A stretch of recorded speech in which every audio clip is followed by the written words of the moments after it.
Hey guys, welcome to Approach the Nerd. I got my boy Eloy from the Turnout.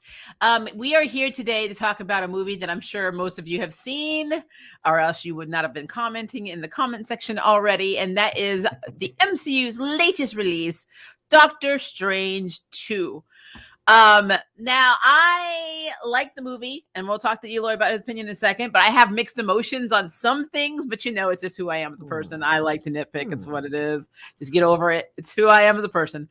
But before we jump into that, I want to know what Eloy thought of the movie. So we're going to get to that in a second. But please like and subscribe his channel. I also put his music channel down in the description below. So please make sure to check out his. I know you have an album coming out, so this is a great time to I'm so excited. I'm so excited. I just announced that it's coming out in July today. So it's really soon. It's actually not that long. Yes, well, thank you for having me back, by the way. It's been forever. It's been forever. Hello, where have you been? I haven't even posted to my own channel in a couple of weeks because I've been rearranging everything here in my studio, and it's displaced me. So I can kind of jump on here for a little bit. Eloy. We just had this conversation. Oh, I know the same with you. Definitely. I am boxed in. My sound booth is boxing me in right now. It's crazy. But I did go see the movie on Saturday. So you went the same day we did. We went to the drive-in and saw it on Saturday. Yeah, I went early. I went to a 12:45 showing. Got popcorn and some diet cherry Coke. And the diet cherry Coke washes it all down. Have to have that. Like, that's the good thing about the AMC is that they have that machine where you can pick your sodas. But so I went and I watched it with my friend Jared, and I will say I walked out of there and I was pleased, but it wasn't like other movies where when I would walk out, and I see a lot of these with my friend Jared, but like we would walk out and we'd stand in the parking lot for 20-30 minutes being like, oh, but what about this? Oh, but what about that? And then like that could mean this and this could mean this. And but we didn't do that. This one, we kind of walked out and we're like, yeah, I liked it. And I liked it too. Yeah, cool. I don't think that we really have much else to talk about. We watched the same movie. It was very enjoyable. Cool. Let's go home. So I think that was part of kind of the funny thing about this movie is that I overall quite enjoyed it. It was almost like there was so much going on. Like there weren't very many lulls in the movie itself. So it was just kind of like wall to wall, something happening. And then I walked out of the theater and I was just like, that was good. Like, yeah. Well, I will say one of the biggest lows for me was seeing Bruce Campbell having to hit himself, and knowing that he was hitting himself throughout the entire movie up to the the end credits. Like he was still beating. I don't know why he's not unconscious. I don't know if his Army of the Dead days trained him to not pass out. I don't know what that was about, but yeah, you would think if he was really injuring himself to that level, he should be like his nose should be like dislocated. There should be blood everywhere. Say though, I feel like Stephen Strange is a villain just for that interaction, right? That he's gonna make somebody punch themselves for 3 weeks. You're a villain, dude. Yeah, that's like do it for maybe 5 kind of petty too. It is very petty. Like 5 minutes maybe, but like 3 weeks? What? That's ridiculous. I agree. I absolutely agree. And think about it. If that was really the case and he was really punching himself for that period of time, how was he still conscious? He should have knocked himself out way before that. Exactly. Well, that's just a little nitpick. I got to find him. Got to find him. So that's what we do. Some things about the movie. First of all, guys, anybody who's seen me do any MCU review, I don't care what it is, one of my biggest wish lists has always been the Illuminati. You heard me say I wanted to see Illuminati how many times? Well, we did get the Illuminati. Technically, it wasn't Earth 616's Illuminati. It was Earth 838's Illuminati, but we got the Illuminati. I'm not hating it. I mean, I'm really not. I love the fact that, we got to see who potentially is going to be playing Reed Richards, or Mr. Fantastic, which I thought was pretty damn cool, actually. I know a lot of people have been pushing for this actor to do it, but I mean, I didn't have any like preconceived actors that I really cared about. Honestly, I never, probably because yes, I know about the Fantastic Four. I've read their comics, but I wasn't I need to have a Reed Richards kind of actor obsessee. True. But I generally was pretty okay with the choice for the actor who played him.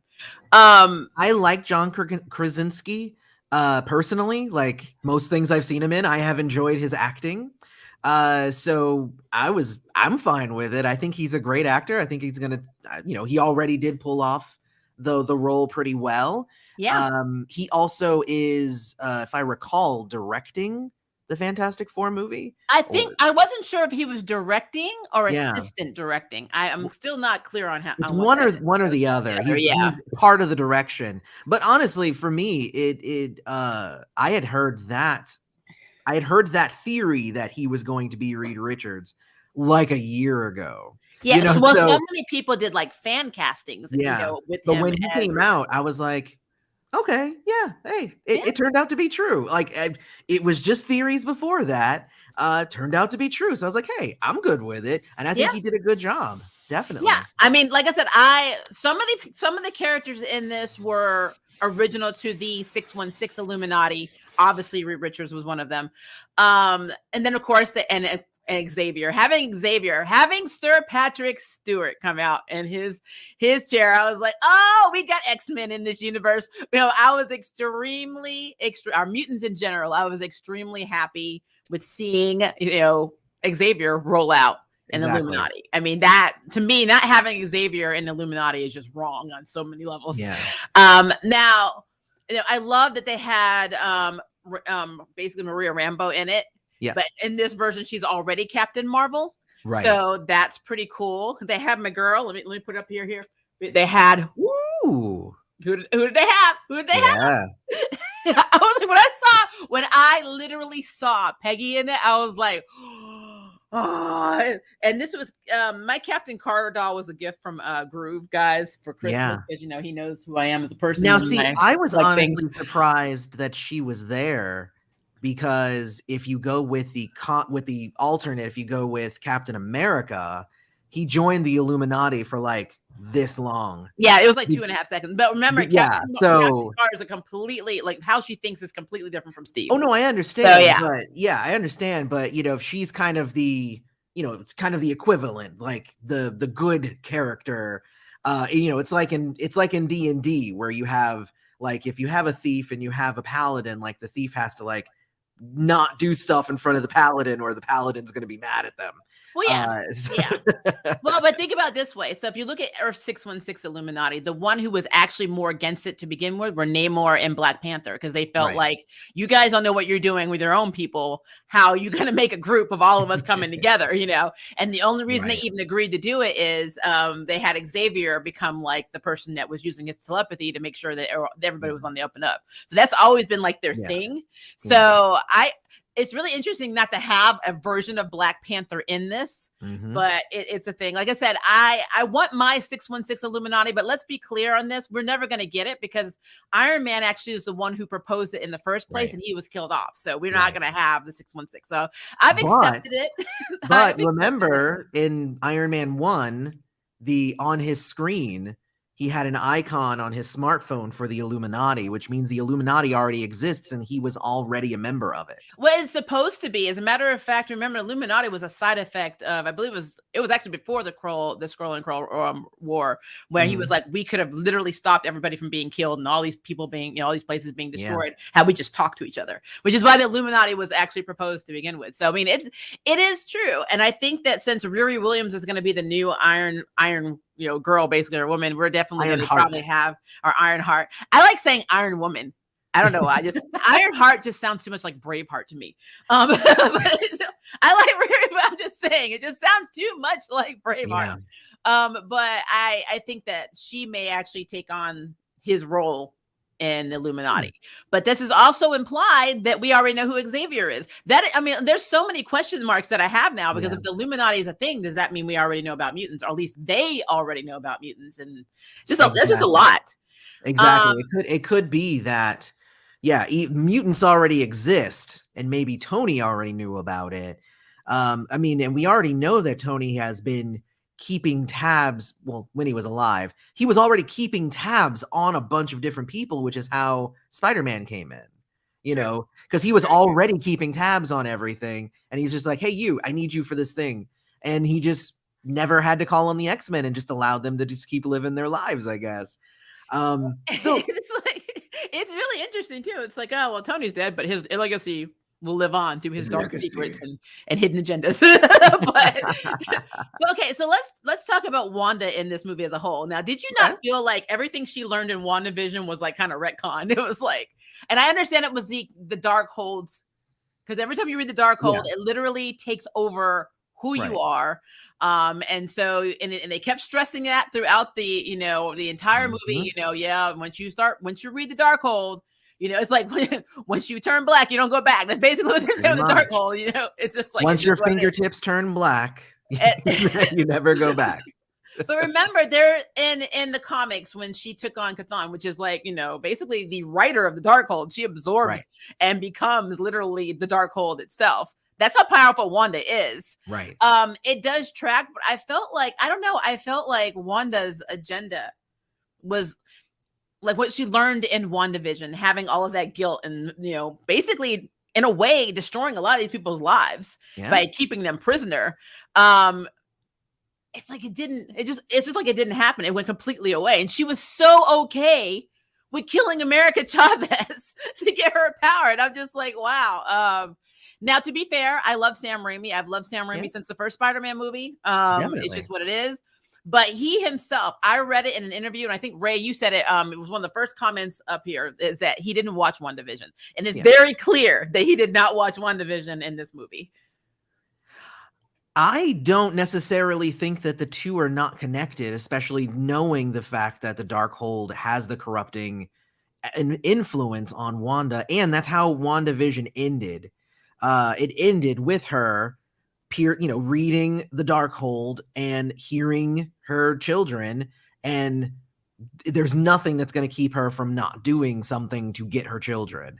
And we don't even know how long has passed between WandaVision and Doctor Strange 2. We know it's been at least a few months. So if that's months, of the Darkhold, creeping into her brain and corrupting her and saying, yeah, no, it's totally okay for you to do this thing. It's still so weird for me. But again, it's not though for me, because here's the thing is that WandaVision never necessarily sat right with me anyway, because in WandaVision, she was the villain. Even though it was a fun kind of kooky, zany TV, thing, she was doing some terrible stuff. And at the end, she was told it's okay because you gave up what you wanted. It's fine. That's actually the part of that show. I think we talked about that before. Yeah. That I hated. I hated when Monica Rambeau said that, where she said, they'll never understand what you gave up. Like, bitch. What? They just gave up their minds, their stable lives, their essence, their very being. They gave it up to her remorse. And that's the thing, is like all of that, and then she kind of felt sorry, and then somebody told her, don't worry, it wasn't even your fault. You know what I mean? So it's like, no, like I totally saw it going in this direction. It was gonna be something. Well, no, my biggest thing with her character, and this is even in the comics, which I'm sure you understand, is that Wanda has never been the stablest person mentally to begin with. True. Her sister Polaris kind of followed in that trek, as she kind of loses her crap every so often too. I don't remember Quicksilver being that office rocker. I'm sure he's had moments, but I don't remember him being as messed up as his sisters. But like, I don't know. I felt like she for at least 5 seconds, she learned a lesson. And it's just like, and then she's like, but my imaginary babies. So like, I still just, I don't even see that she learned a lesson. Cause if she had learned a lesson, then she had already sucked all of Agatha's magic out. So like, why did she do to Agatha what she did? So that's true. Necessarily learn. Wanda always sees people like, and this has been her in the comics, she always sees herself as a helpless victim, and she always sees other people as the antagonist. So that tracks. But the moment that she had when she was speaking with Monica and when she was speaking with Vision, and Vision got through to her. And it was like, she's like, wait, what I did was effing wrong. She did have that moment of clarity. Yeah, she did. And then all of a sudden it was like, and even when Doctor Strange in this movie came to her, she's like, oh, you're coming to talk about what happened. She's like, yeah, sorry. But I'm also trying to kill this bitch to take her powers. It's like, what is wrong with you? I mean, it's literally insane to me that this is a one character that's one of the most powerful people, you know, in both the Marvel and MCU universes, a reality bender, basically, a nexus being who doesn't learn lessons. Well, but also, what kind of magic does she wield? She wields chaos magic. Like, that's the whole point. She's not going to be one thing. She can't be, because of just her who she is and what she's composed of. Like, if she was just like, no, I'm going to just decide to just do this one thing and just be good for now on, like, something would happen where it wouldn't where something would change it. I have to say, this is very true. I'm going to get to some of your comments in a second, guys, but I think this is probably the best way of describing it. Wanda is the hero to her own story. Absolutely. And Eloy, you already know I'm not fond of this character. So we already had this conversation. I am not fond of Wanda at all. Every good villain is the hero of their own story. Yeah. Even like Doctor Doom is like, I have to take over the world to save it from itself. Thanos, I have to destroy half the universe so that, you know, it doesn't destroy itself. Wanda, these people are just keeping me from my kids. I'm just a mom. Like, every good villain, and I'm saying every good villain because there's some villains out there that are cartoonish, that are just like, I want money. Well, that's not a compelling, real reason for you to be destroying people's lives and doing such evil. He's like, oh, I want money. But like, the good villains are the heroes. They have, basically, they have some merit of truth, a nugget of truth into what they're actually saying. Yeah, we do suck, but we shouldn't be wiped out for that. So, yeah, I agree with that. Exactly. And I think that that's the problem, is that with Wanda, is that, like, in WandaVision, she's like, the bad stuff that she's doing is kind of thrusted into her face. And that's how she's defeated here as well. Is she's doing whatever she feels like doing until somebody shows her what she's doing is bad. And then she goes, oh gosh, you're right. And that's what happened at the end of Multiverse of Madness with America saying, I'll give you what you want then. And then I think it was her sons, I think, in the end, and herself. The way they reacted to her, they made her see that, hey, by the way, you might be saw what she was doing through their eyes. She saw that she was the monster, because in her brain, she's a mother who's just trying to get with her kids. And everyone's trying to keep her children from her. Exactly. Even when they keep telling her, hey, they're not real. Yes. Well, but they're real in other realities. Now, here's my question.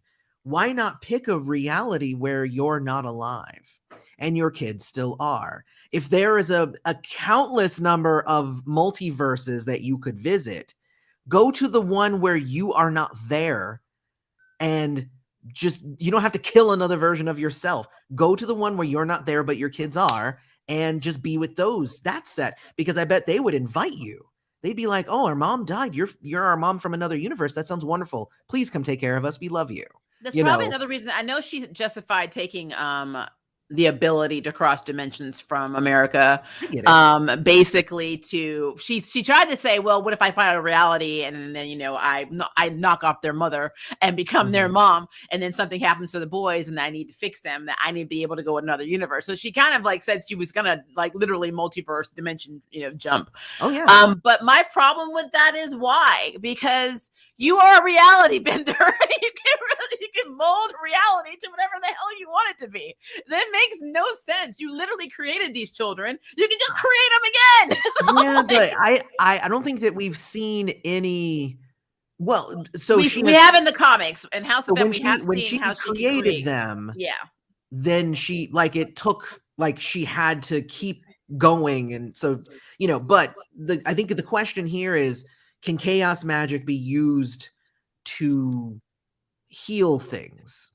that is not really something that we've seen happen, where like if somebody's injured, she's able to use her chaos magic to heal them. She So has, well, I kind of she get did it. have when she went into the dark realm, she was able to bring Doctor Strange, the Hood, somebody else. She was able to bring them back when they were killed. Like she created a reality where they didn't die. So that did happen in the Right. comics. Now I don't know if this is something the MCU is doing, because again, they do their own thing Exactly. in the Yeah. MCU. So I have no idea if they're pulling from that or not. Yeah, that seems a little much, I think, for the scope of where the MCU is right now. That might Yeah. be something later on that maybe she's able to do.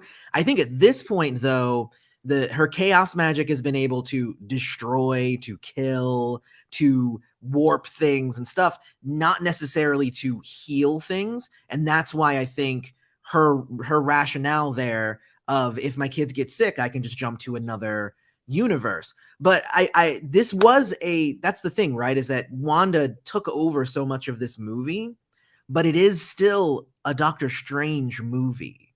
So Wanda's decisions and what she represents is what he was talking about in Spider-Man. So what he was talking about in Spider-Man is, no, these people have to die for the good of the multiverse. And he was kind of proven wrong a bit in that movie. But now he's faced with somebody who's saying, no, these people have to die for the greater good, for me to get what I want. And he's like, well, but no, you don't have to. So it's like he basically has to now go against what he's previously thought of, well, hell, we got to kill this one person, and that's fine, because that's just the calculus of it all. And that's where Wanda is. She's like, if I have to kill America, whatever. Which is so like, okay, I'm saving America for last, because I'm a big American fan. So I just got some questions, but so let's go back though. So like, yeah, I like what you're saying about Wanda.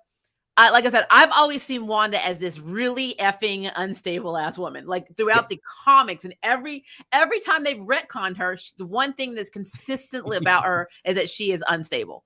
Like they've never taken that away, which honestly for me is probably the best pro to mental health I've ever seen, because I'm so tired of characters that are in comics that seem to have like some kind of a mental issue, or they just need something health wise or mental health wise, but then for some reason 2-3 issues down the line they're fine. It's like, what happened?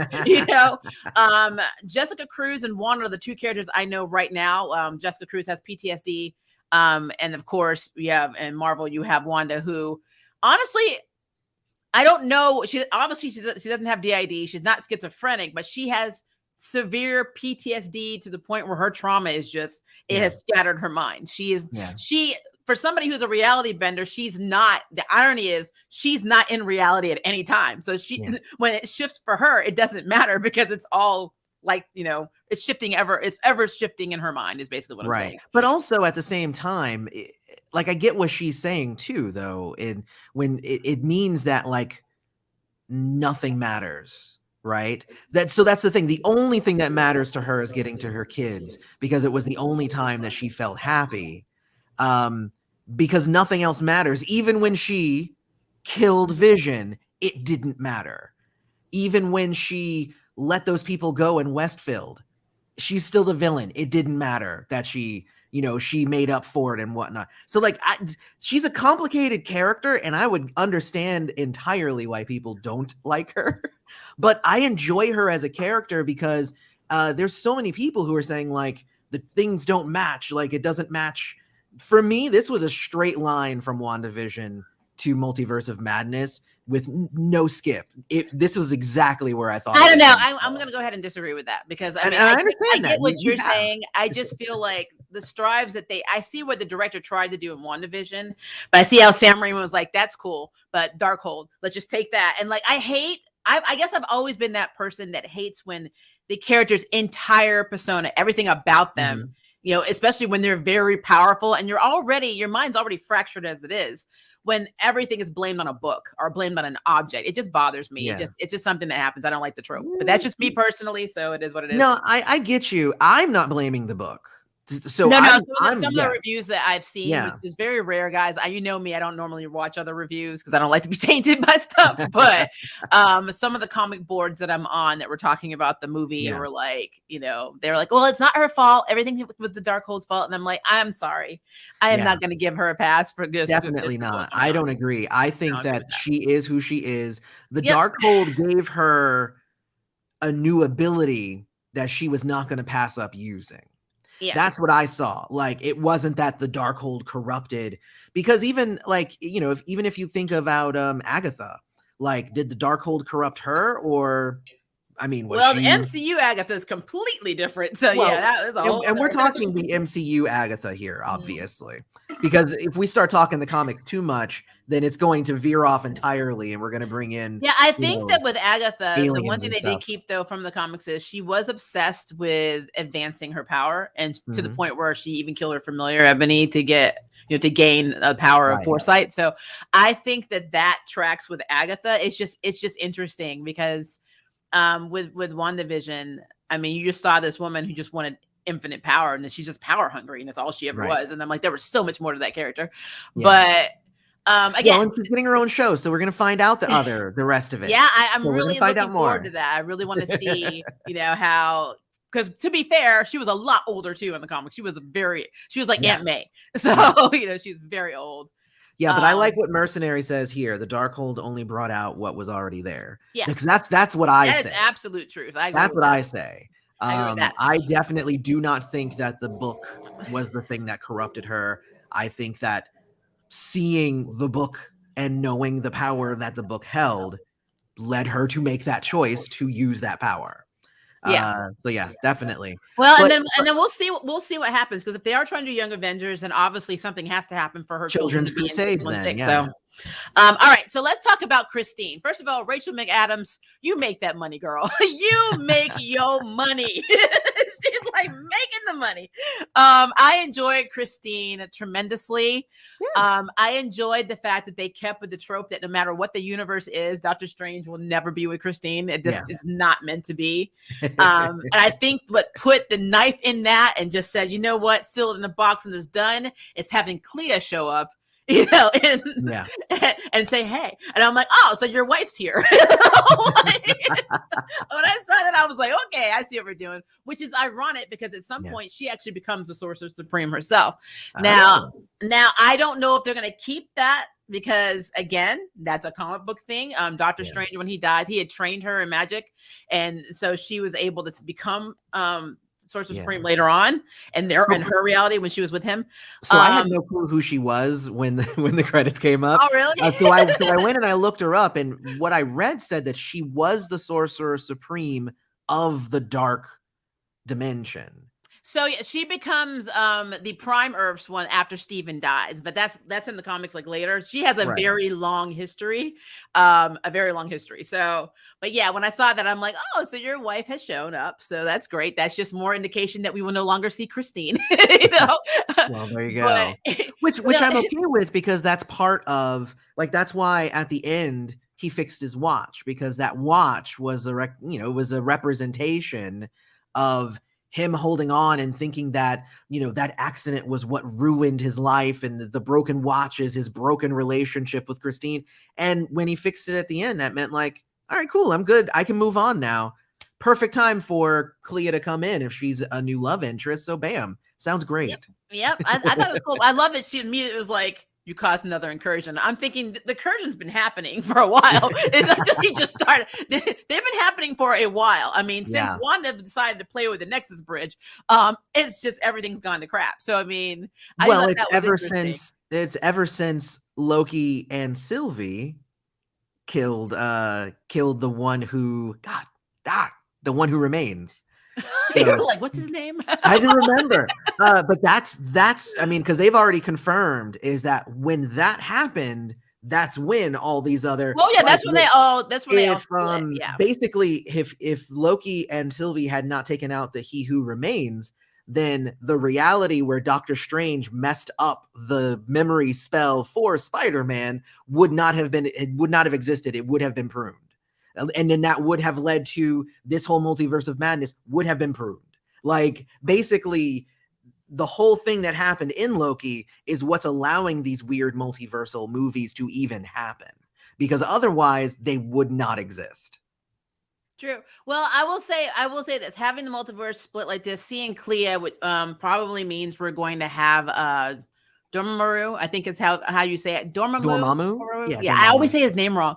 But because I mean, Baltians are a very cool race. So like we're actually gonna get in, which makes sense. Again, I'm jumping all over the place, but it makes sense because we have something's gonna happen with him that's very, very instrumental to Secret Invasion. So like if they keep playing that, which is why I think they moved it, because we were supposed to get Secret Invasion a lot earlier and they pushed it. So we're actually getting it a lot later than we thought, release schedule wise. So I think if they're tying that in and having Clea there tells me they may be doing what I think they're going to do, but they may not. But I mean, it's giving me hope that this is going to be extremely badass. I'm really excited about this, which it means if we do get him, we're also going to get the Hood, which is making me very excited. So I'm here for that. So yeah, having her in there, having Clea in there gives me hope for that. Plus it puts the axe, unfortunately, in the whole Christine thing. It's just not going to happen. This is it. It's like they had to bury that lead. So this is Gwen Stacy. You were dead. Moving on to Mary Jane. That's basically what I got out of that. Yeah. Which I'm happy about. Christine is kind of like that normal person, you know, and sometimes you need that with a superhero. You need that normal character to kind of ground them. I don't think you need that with Doctor Strange. I think it actually it cripples that character and his progression to have this mortal thing that he's kind of holding on to. Like he can't just fully let himself go into the world of magic that way. So I liked the decision to say this is the end of the Christine storyline, and now we can move forward with other things for Doctor Strange. I enjoyed this movie way more than the first movie. Yeah, I actually like that you said that though, because that is exactly how I felt. Because if you actually read the comic, he was having a really hard time letting go of Christine or being in love in general until he met Clea.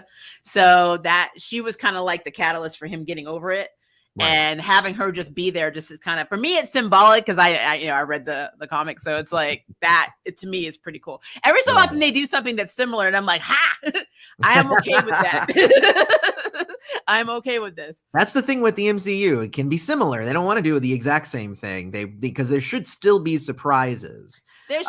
I mean, but again, so it's good that they're doing that. It's sometimes it's good and sometimes it's very miss in the hit or miss scale. Like again, Hawkeye was not a bad show, but it was very hard for me. And then I enjoyed Hawkeye. I had problems with the fact that it should have been more about Hawkeye, but that's a whole other. It was about Hawkeye. No. We didn't get Clint's backstory. So tell me in the MCU, where is Clint from? Who was it? Who was his parents? How did he become who he was? We never got that. We should have had that before we introduced Kate Bishop. And instead of just passing the torch, and it's just like, oh, I'm Hawkeye. I was in the first Avengers movie, and I'm married to this person, and these are our kids, and here is your stuff. I guess like, no.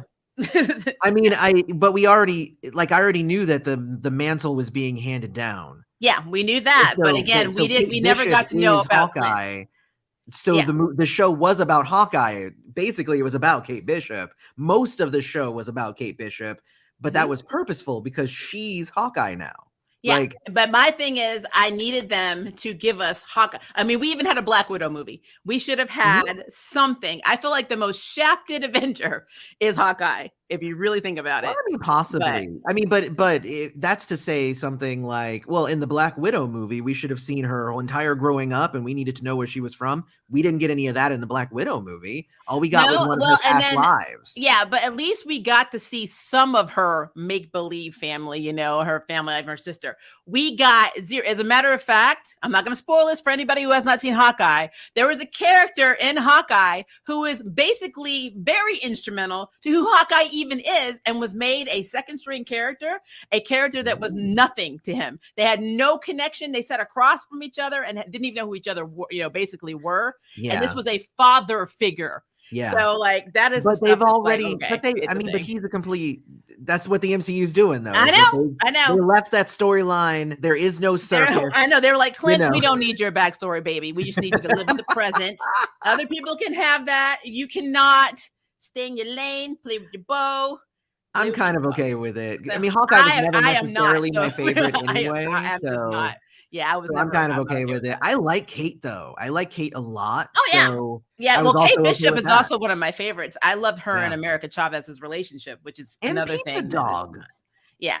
Well, Pizza Dog's always adorable, but a Yeah. lot of people were upset because the breed was different, but I didn't care about that. I didn't care about that at all. It's fine. But that's a whole other thing. But yeah, People just trying to find reasons to be mad about something. Like, come on. Of course. All the German Shepherds are course. angry that they weren't represented in this movie. Hey, you don't know, Eloy. Like, you don't know. There could be a German Shepherd out there right now refusing to work for the canines because he is mad. He's You're like, right. why I am should I actually risk my not life? part of the German Shepherd community, so you're right. I should not. I think I am representing them poorly. I think the German Shepherds feel like representation matters. You just be there. All right. So, what did you think of Bolt? The Bolt, the introduction of the Bolt in this. The what? The Bolt. The Bolt? Yeah. Wait. It's Black Bolt. Oh, I'm sorry. I've never heard him called the Bolt. Yeah, before. he's been called Black Bolt, the Bolt, the Screecher, and a few other crazy little names in the here's comics. my thought on Black Bolt. I am one of the few people who actually somewhat enjoyed the Inhumans TV show. So I immediately saw him and I was like, hey, that's even the same actor. That's good. I like that. One of the things though that I do know about the Bolt is that like he is like meditative in like his ability to not make sound. And I get it, Sam Raimi and whatnot. So like when he didn't, when he didn't have the mouth anymore, he panicked. I feel like he wouldn't have. But also it was enjoyable for him to do it anyway. So, logically that would not have happened, but it was a fun outcome. Yeah. But I know personally, if enjoyed my the mouth Bolt. was gone suddenly, I probably would have lost my shit. I'm like, what the hell? But I in do general, like why? I liked that for anybody who didn't necessarily watch Inhumans, that they got at least a taste of his power from the scene where they, where they executed their Doctor Strange, where he goes, "I'm sorry," and he's like disintegrating. And I'm like, because I was even sitting with my friend Jared, and he was just like, "Who's that again?" And I'm like, "Oh, that's Black Bolt," and he can't talk because he, blah, blah, blah. And he goes, "Oh, really?" And then it got to the next scene, and I was just like, "See, it's like, see, that's why you can't talk." So, like I remember in the TV show, I thought it was awesome because he was like full on fighting like a whole bunch of cops like all at once, and like handily, taking them all down. And then like one of them like got a lucky hit in, and he went like. Ugh. And then like it flipped over like 5 cars and like caused all this mayhem because he went, so it's like, yeah, if he actually screamed into his own head, yeah, it would have blown out the back. So yeah. And the thing about what Sam Raimi did here is that it's basically what the fun of a what if is. Yeah. The fun of a what if is that you can say, well, this is what would have happened had this, if this was the reality. So like all these people dying, it means nothing. And that's, I think, part of why I was like ambivalent at the end, where it's just like everything that just kind of happened almost kind of doesn't matter. Like you could literally skip this movie and you'd be fine going to the next movie because nothing in it really mattered except that America Chavez joins the the sorcerer team, and Wanda is missing. Like that's it. I could literally say America Chavez is training with the sorcerers and Wanda is missing, and then that basically sums up all of the concrete things that will affect any other movie. Because while the interconnectiveness is like, for some people it's a drawback and it's like, oh, I gotta watch so many other things. For me, it's not a bug, it's a feature. I want the things to be connected. Yeah, because the DCU has shown us that not having continuity and connectivity is an interesting struggle. When you have all these, how many Batmans do we have now? I don't even know anymore. Like Joker, what? But what I did like in the whole fight, so Black Bolt, I think he held his own. Peggy, I feel like Wanda might have taken pity on Peggy, like, because maybe she just felt bad for taking out somebody who was kind of the Captain America counterpart. I don't really know. But I was She's the happy to actually Batman see. character, Eloy. You know how Batman never gets killed by all these superpowered people. Exactly. She was filling that void for Yeah, Batman. I'm Yeah. like, what? But you're just you're like a super soldier with a shield, but she's killing Inhumans, she's killing super scientists, well, like that. But you're like going toe to toe, like to the point where like Wanda like punched her. I'm like, why are you even bothering? Why are you bothering to punch somebody, Wanda? That doesn't even make any sense. Just snap your fingers and obliterate them. It doesn't make any sense. She can literally get in their head and make them hurt themselves. That's what people don't Yeah. get. Now I did like that Maria Rambeau stood up and like survived the longest. And the reason I liked that is because it made sense. Because if we're assuming that she has the same kind of powers as this universe as Captain Marvel, it's powered by also like an Infinity Stone type thing. You know, the same thing that kind of super bolt, souped up. It didn't give Wanda her powers, but it souped them up. So it's like, so it makes sense that like Captain Marvel would last longer than the rest of them just due to the sheer power that she possesses. Yeah. It's also interesting too that like what you're saying, how they both got their powers. Like, yeah, Wanda in the comics got them, through an accident, but like Wanda was born with these abilities, so it's interesting so she was born with, she's not, but she was born with some abilities, but basically the exposure to the Mind Stone like jump started them and made them like probably even more powerful than they would have been had she just had some training. Yeah. Right. So it's, because at that point she was just doing stuff without even knowing she was doing stuff. I feel like that is, yes, partly obviously that Chthon and chaos magic, she's a Scarlet Witch and whatnot, but the fact that it didn't come out until the exposure to the Mind Stone, that has to have some significance. Like maybe it unlocked that part of her mind, or even if you just need to go straight to the word mind and just use that as reasoning, like the Mind Stone exposure meant something to her backstory. Otherwise, then she would have just been the Scarlet Witch anyway. It's like. Yeah. So let's talk about Earth 838 then. Yeah, let's do that. That Wanda also had powers. And what's interesting for me is that with the scene where you first see Xavier and he's trying to get into Wanda's mind. Right. I the little nerd in me was like, I really want Xavier to be like, your father would be so disappointed in you one day, talking about Magneto. But then it makes me wonder if, because if Xavier's here, then we have mutants on that world. Right. Is the Wanda from that world the Wanda that we know from the comics, which was Magneto's daughter, or is she another person that they already have a dealing with Thanos, and did they already get their hands on Infinity Stone? I mean, I would love to have known. I guess I wish this movie had been longer, so we got a little bit more just to know. I was really, really into Earth 838 more than I was in the 616. So I was like, can we know a little bit more about this team and these people? Because I feel like 838 was really just there to sow the seeds of things to come in our own reality. Like the fact that the Illuminati exists there is telling us that the Illuminati exists here. Like that's basically what that was saying. And it might not have the same members, obviously, because our Captain America's gone and there is no Peggy. Peggy's gone too.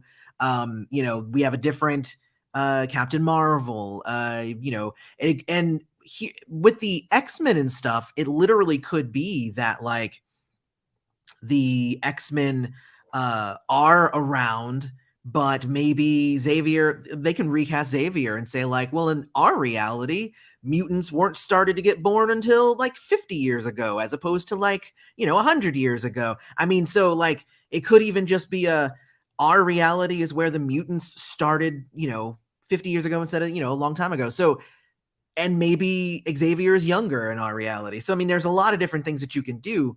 But like I said, I feel like them showing us that Illuminati that existed there means the Illuminati exists here in some form. Yeah.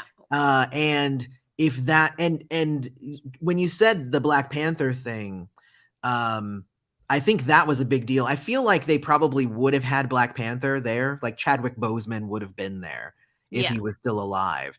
But I think that since the whole production with that movie is so up in the air right now, and they've had to push it back, they've had to do a ton of reshoots, not only because of Chadwick's passing, but also because Letitia James, if I recall, Letitia James is like, she's Is it like, I thought her name was Letitia Wright. Is it right? Letitia, I know, is her first name. Yeah. But so, I don't know. Shuri, I know we're just gonna say Shuri. yeah, but I know that she's also having complications because she's like, I don't want to get vaccinated, so I guess I'm not in the movie. So they're doing tons of reshoots and rewrites all over the place. And I don't think that they have another Black Panther, so they didn't want to have anybody else there representing Wakanda, I think.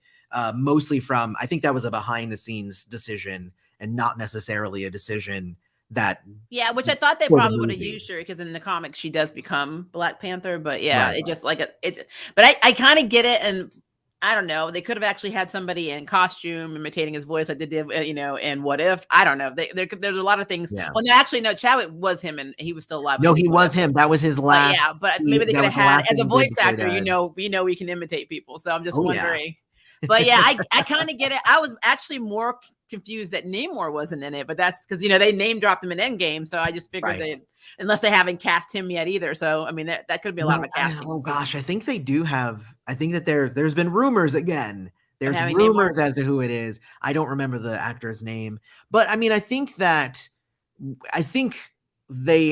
had enough. I think they had like the X-Men and the Fantastic Four. If they had thrown Namor in there, I think I'm okay with the number of things that they added, like, I don't think like I said, as long as I've been saying I wanted the Illuminati forever. So I'm happy. And again, I do have faith that in Earth 616 will have it, because we saw the Sentry's belt in WandaVision. So, and the cool thing about that storyline, if you remember, they didn't remember Sentry because of something that went down in the comics. So that may be something that already happened to the Illuminati, and they may not even remember that they are the Illuminati, all because of this event. So that could be cool. But I feel like that's always the thing when it comes to any comic involving, or movie, I guess, involving Professor X. In the X-Men movie, they in some scenes had exactly who he was and the scope of his power, and in other scenes they didn't. Like I remember, like even early on, and like I think the very first X-Men, where he was just like, oh no, I can totally control everybody here and make at the same time, and it's nothing to me.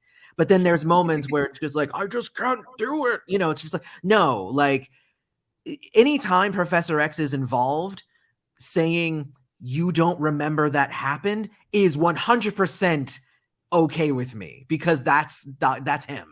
Like that's what he does. That is his power, essentially, is to just mess with your mind. So if it's kind of like, what was it? There was like so anyway, it's like those kind of characters that like, oh, they've just always been here. And it's just like, oh no, they're just in your brain. You just think that they've always been there. I love that sort of thing. I would love to have seen had one shot, even if it was quick, on Earth where we had Onslaught. I think that would have been really cool. Ooh, that would have been very, very cool. But no, the whole idea of like people not knowing that mutants exist, but them still existing. If Professor X is a thing, and maybe he hasn't decided to go to war with Magneto or whatever yet, or whatever, I'm completely okay with it, because that's. I mean, they probably could just pull from Krakoa and just have Krakoa's storyline now in this. I love the idea of Krakoa. Like, I love the idea of like the mutants do exist, and they're literally living on that island over there, like way away from everybody. Instead of Fantasy Island, it's Mutant Island. Mutant Fantasy Island, exactly. Yeah, I mean, I'm not opposed to that. I think that'd be really cool, because I mean, that's what that's what the Mascara does. They're like, we're gonna stay over here, you stay over there. So and what would Professor X have done? Right? It's okay. All the mutants. So we'll just say like 50 years ago, all the mutants went to the island, and he just went like, nobody remembers mutants. Done. Like it's done. Right. And if they did that in the movie, I'd be like, bravo. That's a great way to introduce the mutants now, because maybe it all starts with Professor X dying. And Well, so I mean, to be clear, we something know like the that. biggest caveat to that is Moira McTaggart and just her ability to keep reincarnating. So I mean, that's a Right. whole. I mean, I can see her going up to Wanda. You can bend reality. You can just kill me. I'm just gonna come back again, so it's fine. And then I'll That's know true. what's happening, and I'll just do something differently, and I'll just keep doing it until I get it right. So it's fine. Yeah. She's like a baby's kid. She can die. She multiplies. But it's what it is.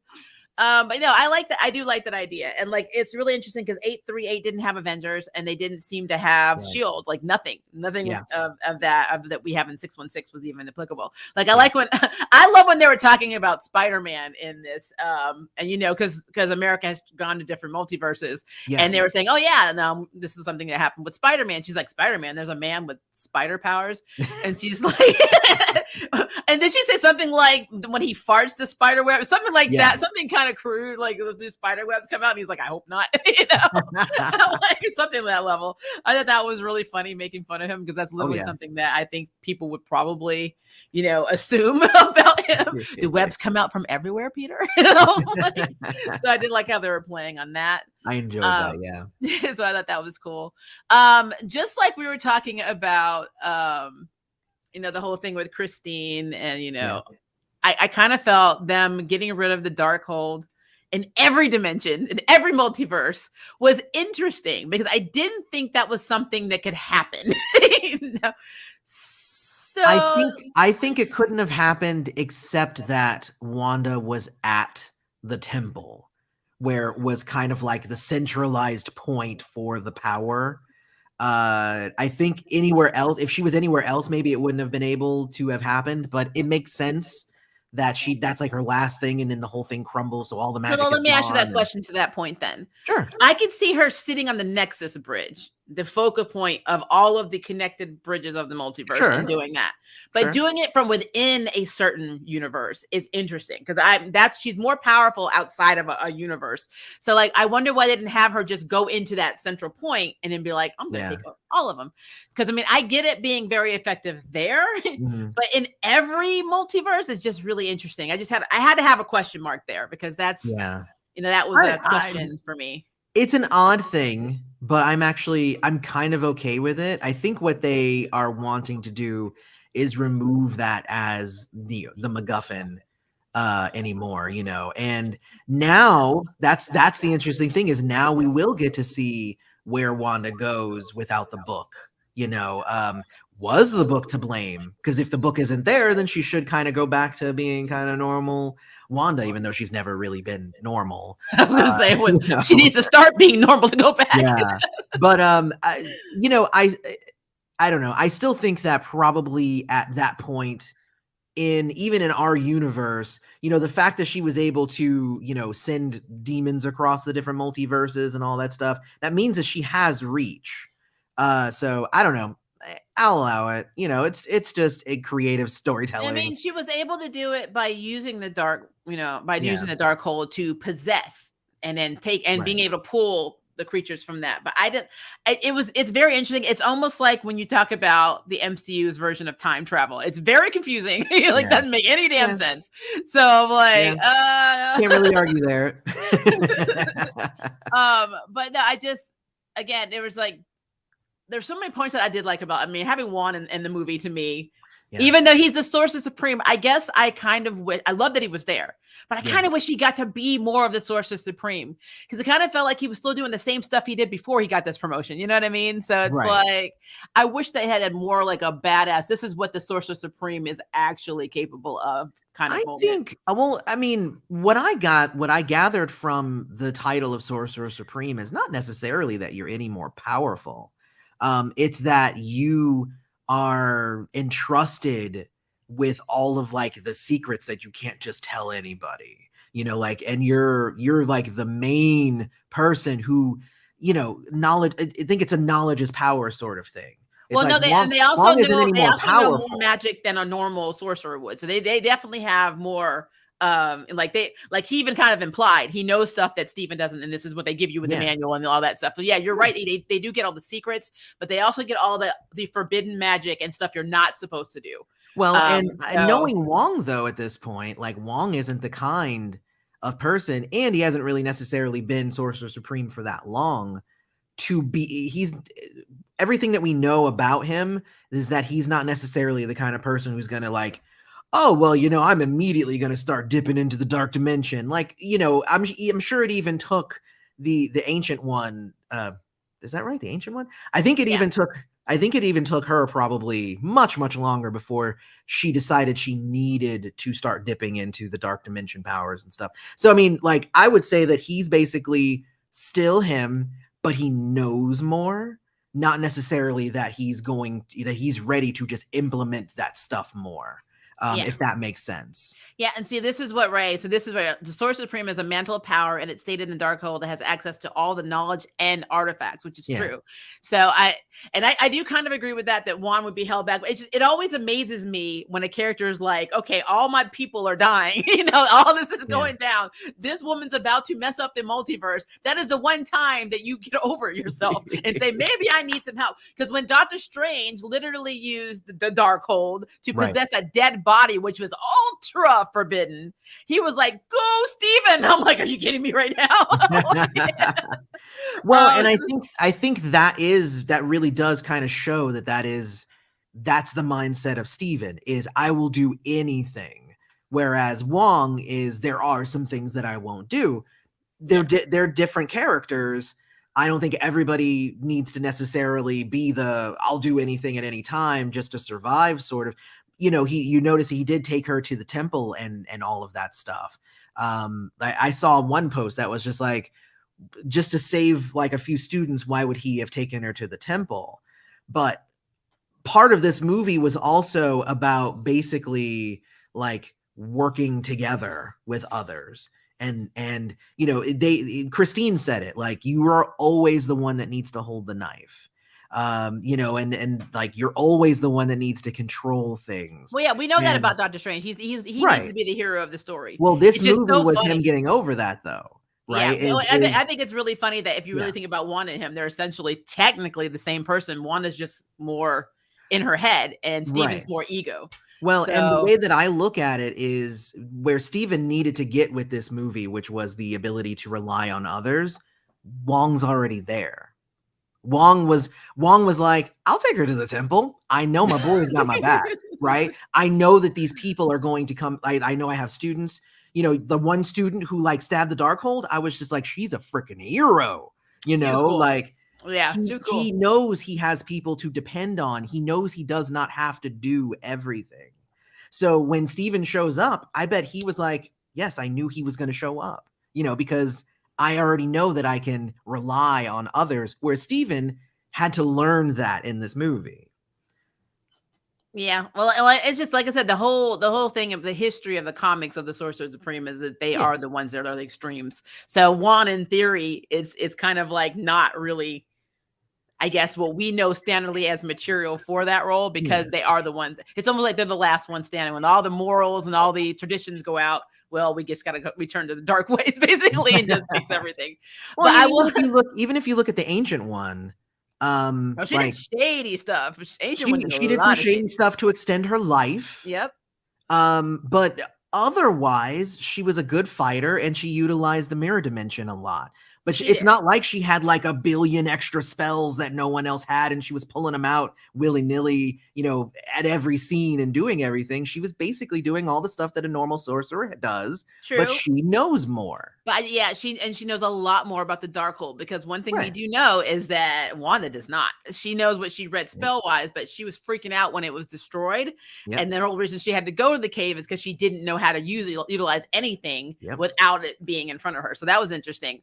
But to play off of that, for instance, me and you are Charm fans. I was in my feelings about how little we use the Book of Vishanti. I was like, let's get the Book of Vishanti. Well, that's gone.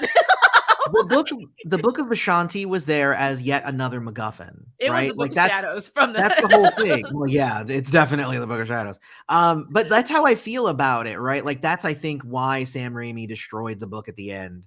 I think that's why, like, having these things that everybody's after, it's nice to have like that goal in the adventure, but the real magic was friendship all along, essentially. So It's a real magic. That's not the message we should have right now. But no, I just think the book of, when I saw that, I was just like, another charm, another book of shadows. I'm like, damn it, Jimmy. But yeah, so that was interesting. And then of course, I'm not going to make this a lot. I don't have a rant at all, so I'm not ranting. Yeah. I love America Chavez. Love her in the comics. I know some people were upset about her sending her mothers to another dimension in the movie. Like basically she discovered her powers by blasting them across the multiverse, potentially killing them. We don't know. I just want to say I can't get upset about that. And the reason I can't get upset about that is because if you follow her in the comics like I do, and believe me, I do, she started off being a citizen of the Utopian Parallel, right? The Demure, and gave her the power to be able to punch, kick, whatever through the multiverse. But they retconned that in the comics. So if you look at Born in the USA, that never happened. She actually has a disease, and her mothers took her to this island where this crazy scientist was experimenting on her, and she has a sister in the comic now. And so all of that is completely not her backstory. She's actually, her memories were erased. And now her powers are very weakened in the comics because of the disease she's trying to actively find a cure for. So when I look at it from that perspective, and again, as a comic book fan, I get being frustrated, but like her stuff's all over the place any damn way. So I mean, I can't get mad about it. I'm not even in my feelings. I mean, again, like I said, as a fan of America Chavez, as somebody who loved West Coast Avengers because of its silliness, as somebody who loves the relationship between Kate Bishop and America Chavez, because if you look at the Hawkeye TV show, Yelena and Kate, that was Kate and America in the comics. That was how they talked to each other. That was their banter. I loved it. And I do understand because I was up there. No hate on the actress. I think she did a great job for the movie. But yeah, would I have liked her to be in her 20s and be able to be like bantering with Kate Bishop? Heck yeah, because that's just who they are in the comics. And I don't know if we're going to get that because they seem to replace her with Yelena, which Yelena is a great character, but I really wish we could have had that. I mean, that's just me personally. Yeah. But as for like the character itself, the MCU, like I've been seeing all kinds of stuff. People have been saying, oh, they dumbed her down. America Chavez is a lot more powerful than that. She exudes confidence. That is true. America is not a team player. So her going to school in Sorcerer Land, that would never happen in the comics. She'd be like, no, not doing that. I mean, she went off on Captain America because he was interrupting her phone call in the middle of his battle when she was traveling to the multiverse. So, I mean, this is something we know about America. But to survive the MCU, I've had to disassociate myself from what I love. Something else I've seen a lot of people be upset about is her skin color. And as a POC, I get it. She is a lot darker. She's darker now she's not a lot darker. She's not like, Miles Morales Afro-Latino. She's tanned, and a lot of people are upset that she's very light skinned. It is so hard as an ambiguous mixed girl because I mean I get it, and then it's. I feel like if she went to the beach, like if the actress went to the beach, she'd be much like it. Like you haven't seen me. You haven't seen me after I go to the beach and I get some sun. Like I get pretty damn dark. So they just weren't taking trips to the beach. We white in the winter and darker in the summer. But again, I had no issue with that. I feel like there's gonna be. He said, "Eloy, no." I feel like there's gonna be a point where we can't be super super nitpicky about casting because it also still needs to go to the person who does the right job and is able to pull it off, the best. So we can be like, hey, we need like an Afro-Latina to play this role. But to say like, oh, well, she needed to be 2 shades darker than what she was. Like, all right, she did a good job. She's of the right nationality. She's a good, she plays the part really well. Yeah, that was another thing that people were upset about. Now, again, people forget this. Again, I am a true America Chavez fan. Okay. I mean, from her first introduction in the comics. So when she first came around, people were saying, "Oh, she's not even Latina; she's an alien." So that's cultural appropriation. But now it's like, It's like, well, you can't have it both ways. So well, yeah. Then Superman's not white. Yeah, that's not really real, right? He is white. Like, it's but to play devil's advocate again, as somebody who is mixed and who is ambiguous and light skinned, I understand that I will never be Monica Rambeau, even though I am part black. I know that if I was cast as Monica Rambeau, I would be capital C canceled. Cancel. It doesn't matter if you say, "Oh, I claim my black." I understand that they're going to come for me. They're not going to come for the racist ass casting director. They're going to come for me because I needed a job and took the damn role. So I get that.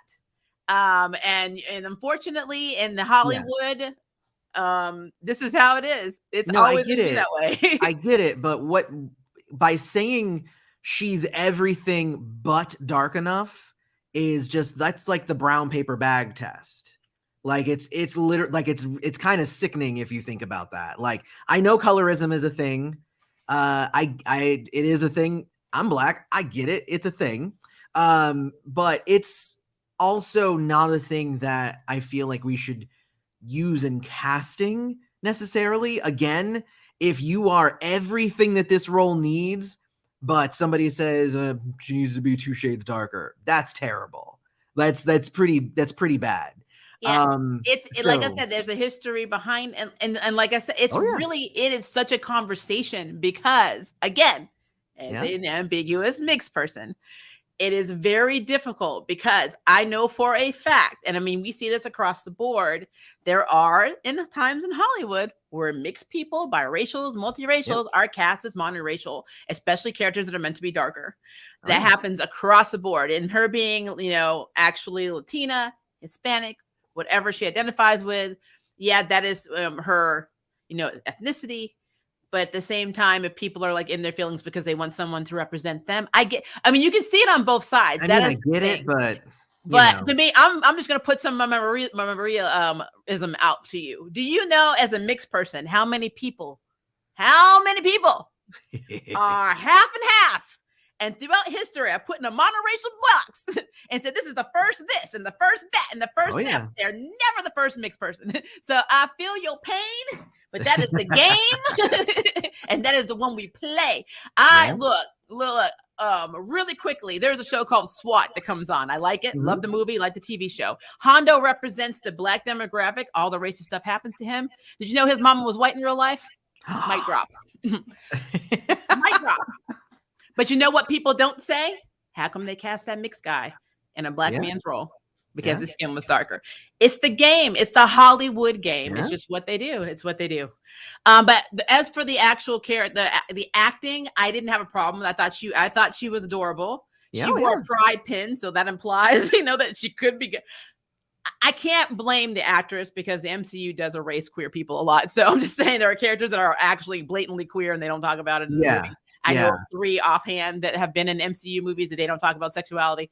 So that's a thing. That is an MCU thing. That is a Disney thing. But I will give them their accolades on this. Yeah. They wanted to delete the scene with her mothers. A lot of countries banned the movie because they wouldn't.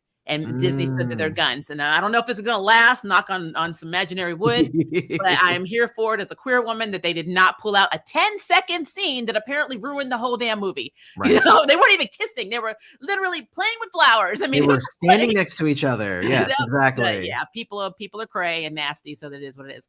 All right, we're going to take the next 10 minutes to just kind of go through these little questions, and then we are going to real quick, because my thoughts on America Chavez. Yeah, because we hadn't even gotten to me. That was a lot of Maria. Why is it always about you? Okay, whatever. Well, then I'll just go home. You are home. I'm already home. No, so my thought, honestly, and then we'll get to a couple questions. My thought, honestly, on America Chavez, loved her. They pulled a rogue on her. Which, if you recall from the first, the original X-Men series, where, I'm used to flying super strength rogue, and then we get this little demure, scared girl, rogue. That's kind of what we got with America Chavez, where America Chavez is supposed to be in your face, punching and kicking, flying around. Yeah, the confidence is definitely not there, which is what I pointed out earlier. But so if they get there eventually, I'm okay. This was the first time we've seen her, maybe through learning from the sorcerers. maybe they're going to go a different route, and maybe she learns to harness magic to get those other abilities. Maybe that's where they go with it, since they're doing Kamala, and it's not Inhuman anymore, it's power bands, so they can switch up the origins of stuff all they want. So as long as we eventually get to the America Chavez that we all know and love already, I'm okay. This is a good first step. I do say her punching, she did for a moment in the movie when she does that punch and she's angry. I'm like, okay, that's America, but that's America. Yeah. Exactly. Like I said, for me to be able to watch her as somebody, again, I love America Chavez. If you want to know about her, I actually did a spotlight video, so check it out on my channel. I love her. Love her. Yeah. A lot of people don't like her. I love America Chavez. I love that she does not give 5 Fs about what you think about her. I love that she can go into any room with any Silver Age character and be like on the same level and say, you do you, I'm do me. Yeah. And if I don't like what you're saying, I'm just going to punch my way to another freaking multiverse and I'm going to move on. It's literally her. So I love that. And I do hate, especially if you look at her post Civil War II, she's not the America Chavez but to be fair, to play devil's advocate, a lot of the characters in the MCU are not their comic counterparts. Right. So I had to it's a different universe. Yeah, I'm sorry. Just something popped up and I was like, what? Oh, will you and Maria do another charm stream? I knew that question was going to come. We will. It was going to come. We will. It'll happen. Why? Charmed. They just like watching us argue about stuff. We're not arguing. No, trust me, guys. You would know if I was arguing. we're smiling and arguing. It's not the angry kind. Eloy is arguing, but I'm older than him, so I am debating. I'm more mature in this situation. That's true. I completely agree with that. But now I have no problem doing the charm video. We're trying to get our schedules to match. That is the problem. We're lucky we got this busy one. People. Very busy people. Be happy we have today. Because my wife is already texting me like, you gotta go. It's like, How many minutes do you have, Eloy? Huh? I can stick around for some questions. Okay, so I'm trying to scroll. I'm probably not gonna get to all these guys. If I don't, you know the drill. Post them in the comment section. Ray started off with great movie. However, it doesn't make sense with WandaVision, and the director did say that he didn't watch the series, and it shows. Both projects are great standalones, but make no sense cohesively. I don't know. I think we've already discussed that one. Yeah.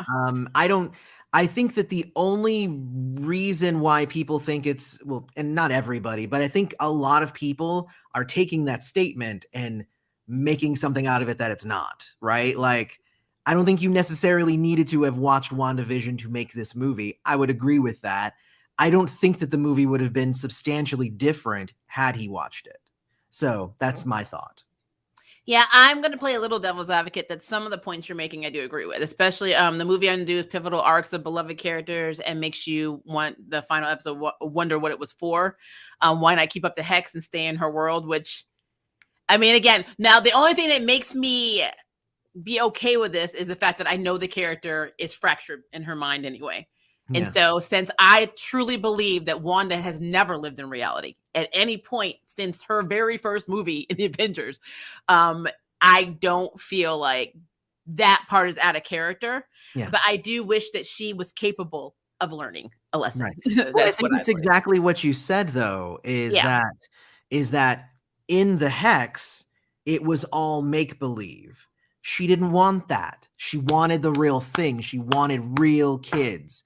That's why she didn't just stay there. She was going to go get her damn kids. She was going to go kill her other counterpart of herself and take her kids. Which I have already solved that issue. Go to a universe where you're dead. So unless there's no universe where she dies, and then that's scary to think.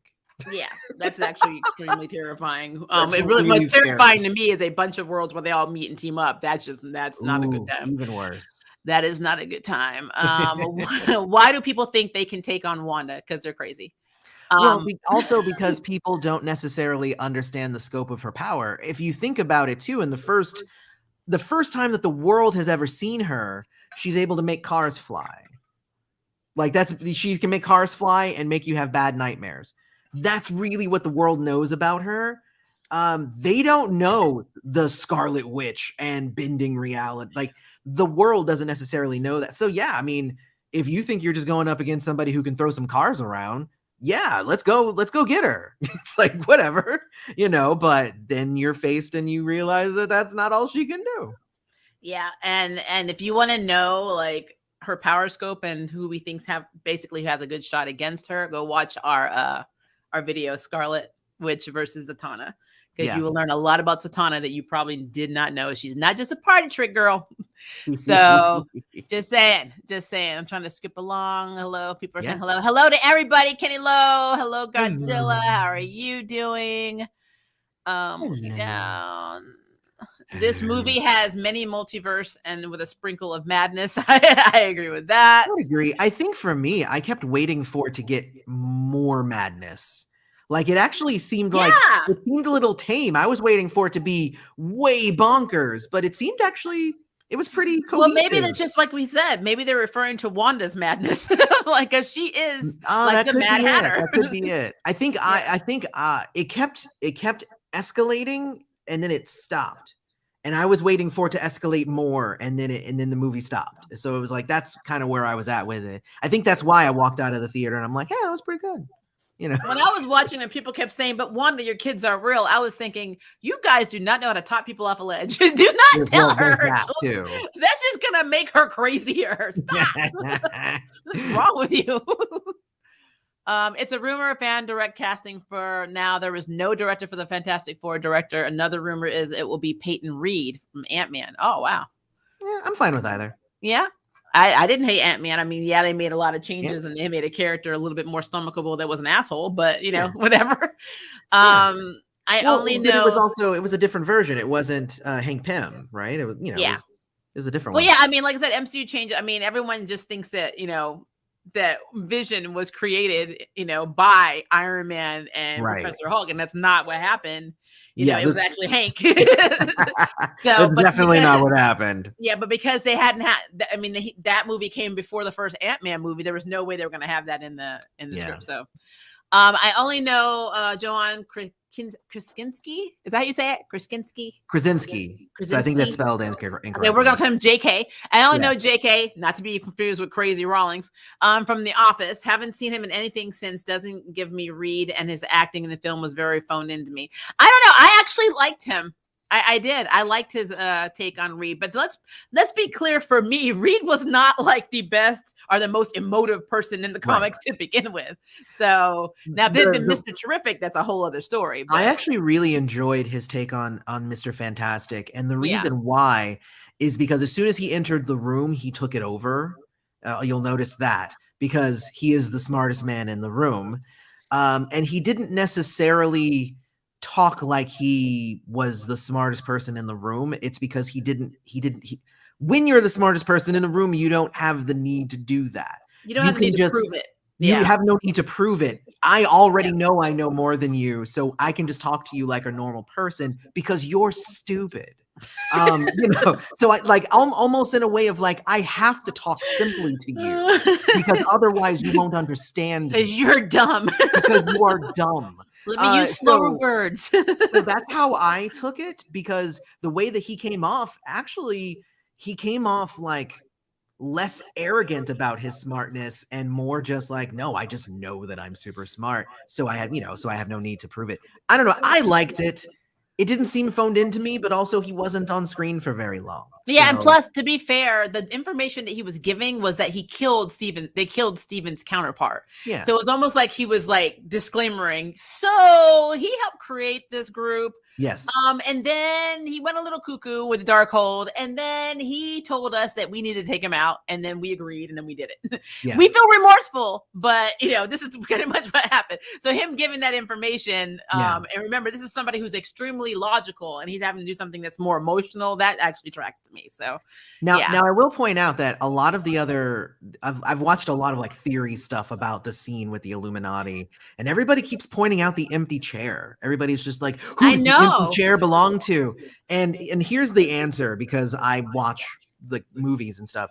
I'm pretty sure it was either Doctor Strange's Like, you know, because what? Like they kill one of their members, so now they're going to bring throw in out the his chair. decorator. You They're just don't going to get chair rid of the anymore. chair. Your Like, chair. no, the chair's there until they fill it again.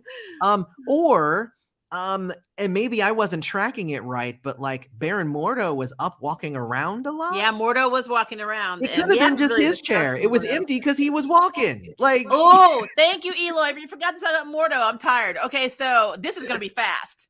oh yeah.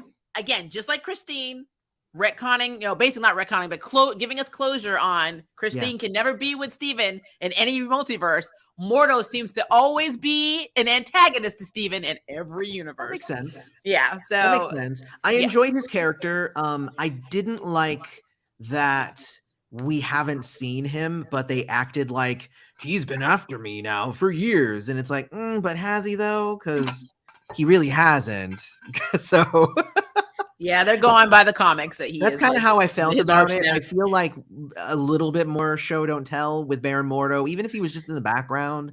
If he had popped up, like if he had popped up in Spider-Man or something, like maybe he was the reason why Stephen Strange couldn't do the thing with Spider-Man. Like that would have made more sense, and it would have built up to this movie even more than at that point, because we would have seen that he was a threat, and him distracting, you know, Stephen from his other duties and stuff was then why, like, not, I enjoyed the scene, by the way, with Spider-Man defeating Doctor Strange, but like literally the moment that Wanda, I told my friend this, the moment Wanda entered the mirror dimension, I thought to myself, how much geometry does she know?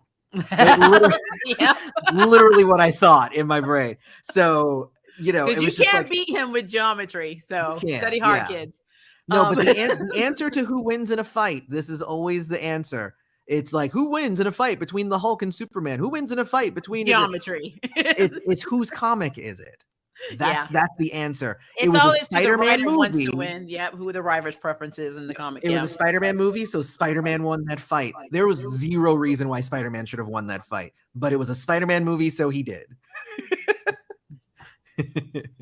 Look, Eloy, I'm giving it to geometry. I mean, Spider-Man did not win. Geometry did. Geometry won. This is a message to take geometry in school. That's medicine versus math. Yeah, pretty much. Since mutants here, this means we're getting close to the 3 words Wanda might say, if you know what I mean, in the comics, but who knows? That's what I thought they were going to do in WandaVision. But I mean, if they're going to do House of M, which honestly they could, because that will be a good way of getting her sons back. So that could be where they're going. But I think WandaVision is the MCU stand-in for House of M. Yeah. So I don't. I really wish she had said no more magic, and then it would have affected. That would have been interesting. I don't think she's going to say the 3 words, at least not until we've gotten at least 2 X-Men movies. I'm waiting for her to say no more movies. Never. They've already got all the movies on. Like, I think I saw an article that they have everything planned through 2032 at this point. Well, they know everything they're doing. If that's true, then I would love to go with what you just said, to just kind of, you know, piggyback off of that. Mm-hmm. If I was Feige, then I would, especially where, you know, Mordo's concerned, I would have had a meeting with every director. Mm-hmm. We would have had what we call check-ins and be like, so who's putting this character in their movie? Yes. Because we have to have Easter eggs. So who's doing this? We need to be on the same page, continuity. So yeah, I think Feige is very overwhelmed with the amount of projects and the amount of people, and people are doing their own stuff, and people aren't checking their homework. Job. So it is a huge job. It is a huge job. It is very huge. He's doing a great job. Even if he flubbed Baron Mordo, it's fine. It's fine. Yeah. I'll forgive him. I'm not going to lie to you guys. Preview for Friday, I was not happy with Moon Knight. I'm just going to put it out there. I was not. But that's a whole other conversation. But I'm not going to be part of that video. I enjoyed Moon Knight. So just to be contrary, I didn't, and so that's gonna be. But and Groove is gonna be in that video with me, and he really immensely did not enjoy Moon Knight. He actually he read the comic for Moon Knight more than I did, and I have a lot of knowledge on Moon Knight. Yeah. So we were not happy, and not because of the comic book. We were not happy for a whole other reason. But that's a Friday I will state, and anybody who has watched us talk about movies and stuff all the time. I am strictly going by MCU. I do know some comic stuff, but I am not super deep how some people are. So like I know House of M, and I know, you know, Children's Crusade. Like I know the basis of a lot of the different stories, but I'm not super deep into it. So a lot of what I'm saying is like my reaction to this thing To as MCU. it Yeah. No, is, that's fair. That's fair. with no prior knowledge to Yeah. how good it could have been. You know what I mean? Yeah, that to me is fair, but my actual dislike has nothing to do with the comics. So there we go. Yeah. I think his thing is probably a mixture of the comic and that. I'm so used to MCU retconning stuff at this point that and reinventing things. It's just what it is. From the very first Avengers movie, from the Thor movie, all of it. It's not accurate. Nowadays, So honestly. yeah, but that was actually not my problem with the movie. So that's of the show. I can't wait to watch the review on that then. Yeah, whole different thing. Okay. So we had that one. Sorry, I'm trying to skim through because some people are just saying hi, so I want to make sure I'm not picking up some just hey, hi guys, how are you? Let's see what is this one? Watching WandaVision, which was more subtle and going into this film helps. Agnes telling Wanda she has no idea what she has done by becoming the Scarlet Witch is a nice reference to the craziness we see here. Honestly, though, to Chippendale, the woman was nuts. Wanda was nuts to begin with. That's what people don't understand. She's always been a little touched in the head. Oh yeah. So she literally is Bruce Wayne. If you think about it, when he saw his parents die in every version, he lost his mind. And then he became the Bat instead of Bruce Wayne, and Bruce Wayne is the Mask. Scarlet Witch is Scarlet Witch and Wanda is the Mask. That's how I look at that. So she's always been that Look way. at who Wanda fell in love with. Like Someone that's the thing, right? Literally fell in love with essentially a baby. You know, it's like that's how I look at Vision. Now, I mean, technically, she fell in love with a computer with feelings. A computer with that movie Demon Seed and AI. Yeah. So like it's weird, right? Like there's definitely something up there when you fall in love with Vision. Yeah. It's not right. It's not right. Yeah. This movie shows that Wanda can kill basically anyone. Yeah. Yeah, true. Yeah. The Darkhold made Wanda more stronger. I don't think so. It just gave her access to spells. I think that's what made her stronger is that it told her how to use the magic she has to do things that she didn't know she could do. So in essence, I would agree it made her stronger. I feel like it made her knowledge base stronger, but not. I think her powers were already there. I think you have to have it didn't help her knowledge base though. Like because you said it earlier. As soon as I meant when she has the spells in front of her, it helped her be able to generate. Because like, I always find these tropes interesting when you have these really OP characters that don't realize they're OP, and then they use an object, and then they take the object in the way, and like it's been you the whole time, and it's just like literally how I feel about Scarlet Witch. I mean, seriously, to be clear, when you are a Nexus being, you don't need a damn Darkhold. You don't need it. Pretty much. You just don't. Yeah. And the Darkhold, having seen season 4 of Agents of S.H.I.E.L.D., Wanda had no chance she was going to be corrupted. I mean, yeah, and to be fair, again, I'm gonna state the obvious. It doesn't take much to corrupt somebody who already has a splintered mind. Yeah. You just have to convince them that they're right of something, or they convince themselves that they're right, because Wanda has not lived in reality for a very long time. I think she's still that scared little girl that the missile dropped in her house, and you know, her parents got destroyed or basically blown up, and then she was experimented on. So I mean, that whole experience is traumatized. She's been traumatized since childhood. She's never left those moments, so it makes complete sense that she's completely fractured. So now I do know of a lot of people, a lot of theorists out there who were saying that because the Darkhold had become such a central part of the MCU at this point, that this was going to make way for Ghost Rider. But now that it's been destroyed, I wonder what the next step is now for Ghost Rider to actually come into play. So I'm actually interested in where they go with that, because I'm pretty sure Ghost Rider is coming, because they're already making they're already casting for members of the Midnight Suns. So because we have the werewolf that he's already done, Blade's already done. They just ended up casting for Bloodstone. What's her name? I'm trying to remember her name. I can't remember her name. Bloodstone is her last name, and she's a monster hunter. So they just cast her. Like, it's kind of crazy. Like, basically, these are all the different members of the Midnight Suns, including obviously Black Knight and whatnot. Wait, are you talking about Elsa?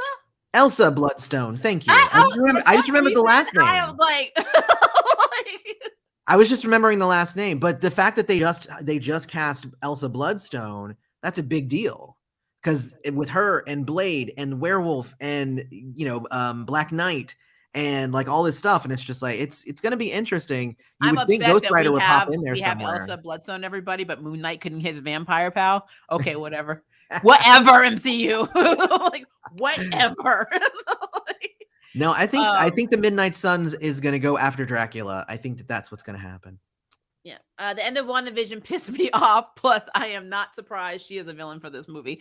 Yeah, I can see that. I will say that WandaVision gave me hope for Agents of Atlas, though, but I don't know if that's going to happen. Having Jimmy Woo, because we all know who he's the head of. Well, we won't talk about that. I'm probably beating that to death, but it literally gives me hope that we're getting Agents of Atlas. But we'll see what happens. I think I was not pissed off at the end of WandaVision.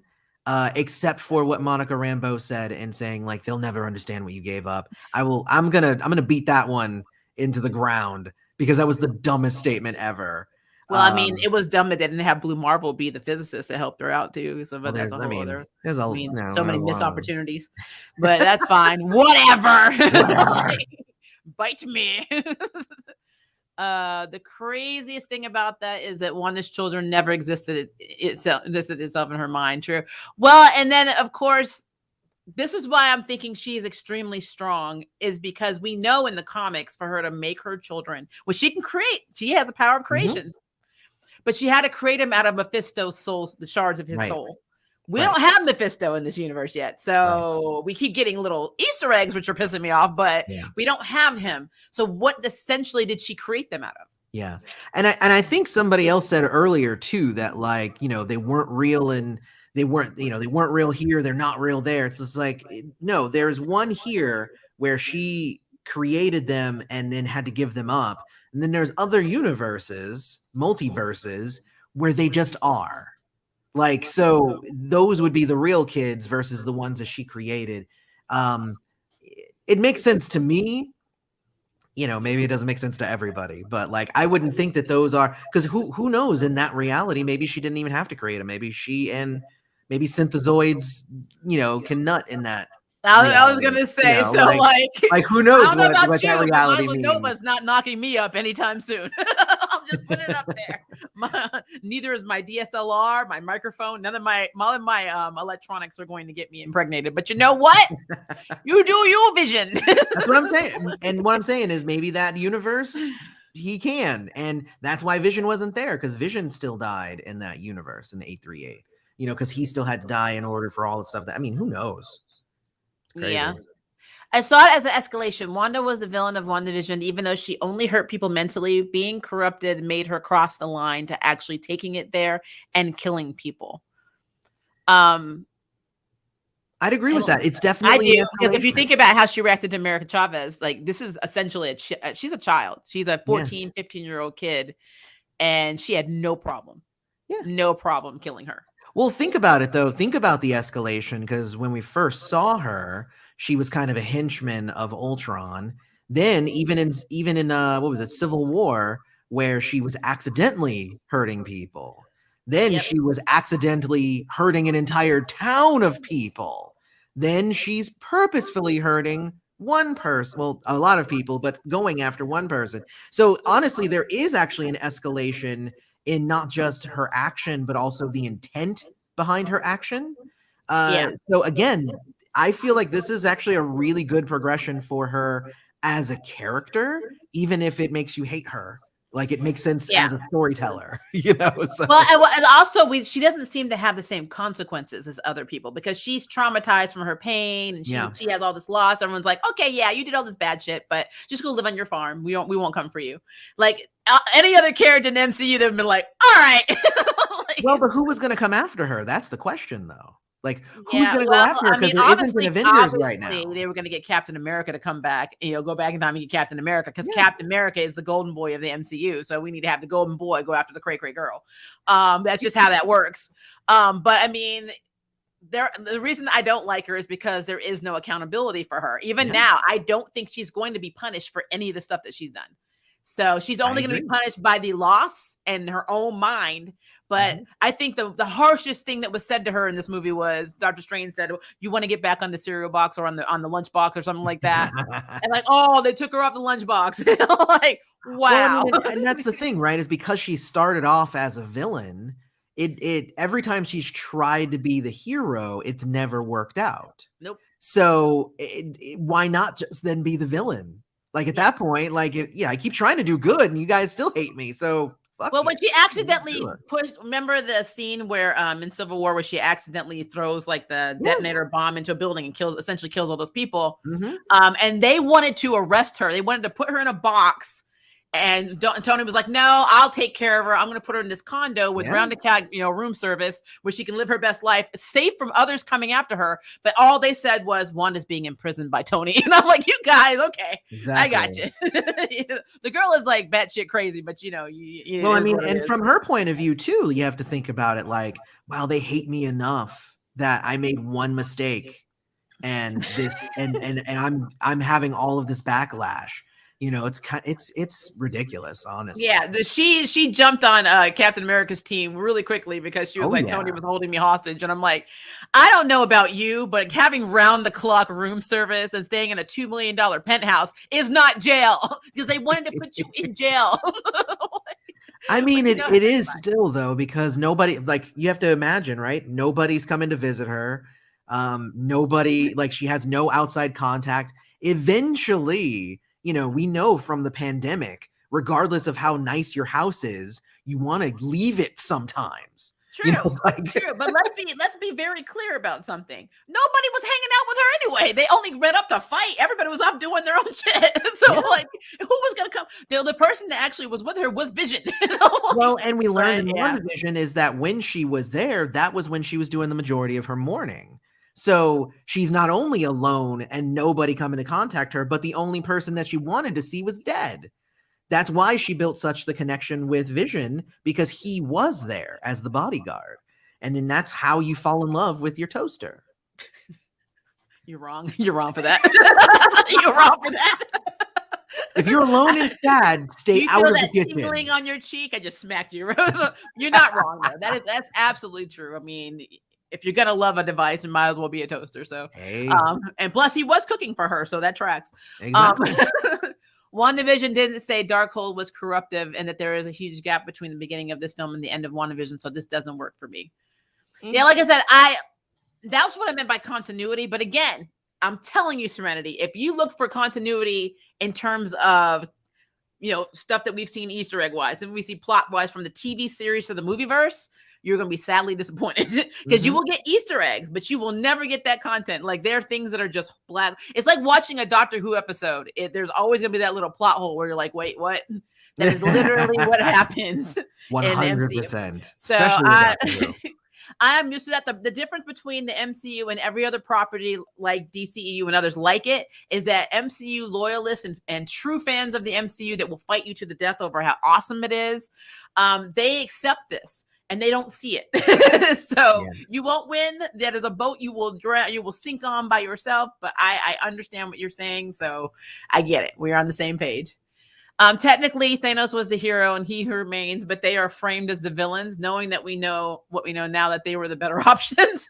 I mean, it's just a drastic, genocide is never really the answer either. Well, they are representations of exactly what Stephen Strange had to overcome in this movie. The whole idea that it's okay to sacrifice a whole bunch of people for the greater good. That's what Defender Strange did at the beginning of the movie, where he said, I'm just going to take your power for myself because that's the easiest way to protect it. Sorry, kid. And that the whole leading up, the whole movie was to see whether our Stephen was going to do the same. And he really set himself apart and showed why he's our Stephen and why he's better than the other multiverses Stephen. Because every other Stephen would have sacrificed her, but he didn't. So that's, again, that's the point of the movie. So I do think it's a bit interesting that the Wanda not being redeemable thing is on Twitter, considering Bucky and Loki don't draw that conversation. People seem harder on female characters. I absolutely do agree with that. But I will say, this is hard for me. It's hard for me because I have to separate it because Bucky. So Bucky didn't start off a villain. Right. Bucky was severely traumatized by Red Skull. He was tortured, ripped Bucky apart. was brainwashed. He was brainwashed. Bucky was not Bucky when he was doing all of the terrible things. Yep. So you can't blame him. Yeah, now Loki is just Loki. I agree with you. Loki has had many forms. As a matter of fact, one of his female forms was the stepmother of America Chavez in one of the comic universes. Which is funny. So you have a character that in every different, every multiverse, there's another version of him. So this depends on which one you want to redeem and which one you don't. If you're talking about I don't even want to say Earth 616 because technically he's not from Earth. So, but if you're talking about our version of Loki, people just like him because he's a smart ass, he's funny, and he's into himself.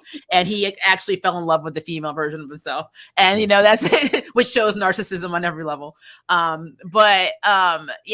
It's hard because if you look at Wanda is, she's a Nexus being, so she exists across the multiverse, and in some way or form, I think the Wanda we saw in 838, if she had lost her children, she is one skip and jump away from the one from 616. Yeah. So they're the same character. So here's what I'll say, is that when you compare the story for Loki and Wanda, they are at opposite ends, right? So Loki started off as a villain and did some terrible things. And every time we saw him, he was getting closer and closer to being a hero. Wanda basically started off kind of a villain, but ended up turning sides and becoming a hero. And then every step we've seen her, she's getting closer and closer to being a villain. Yep. So their storylines are not comparable to each other. Why we are okay with Loki 10 years later and not okay with Wanda 10 years later is exactly, she has become way worse 10 years later, whereas Loki became better 10 years later, and he became kind of a good guy and even died fighting Thanos. And he did make a connection with his brother eventually. Exactly. And a lot of that was him realizing he was adopted, him realizing he was the natural son, not the one. It's all jealousy, sibling rivalry, all of this crap. So I mean, and again, for me, I take Bucky out of the equation because the moment you talk about brainwashing, then you can't necessarily blame that person because they're not the ones doing it. It's the people who program them to do it. It's kind of like getting mad at your computer for doing something. It's like, well, did you write the program that made it do that? Well, then it's honestly though, I do sometimes, what I'm saying is you can't blame the thing. And now you're not supposed to, unless it's garbage in, garbage out. Unless it's Vision, then you have my full, support. Yes. But no, I do agree with that. And honestly, I've always disliked Captain America. I didn't have a problem with Bucky, but that's a whole other conversation. Well, and there you go. Well, and that's what I'm saying is I don't feel like anybody is especially hard on Wanda, like harder on Wanda because she's a woman. I think they're harder on Wanda because that's where her story is going, and she's becoming more and more despicable. Yeah, just like this supports Wanda's intro into Age of Ultron.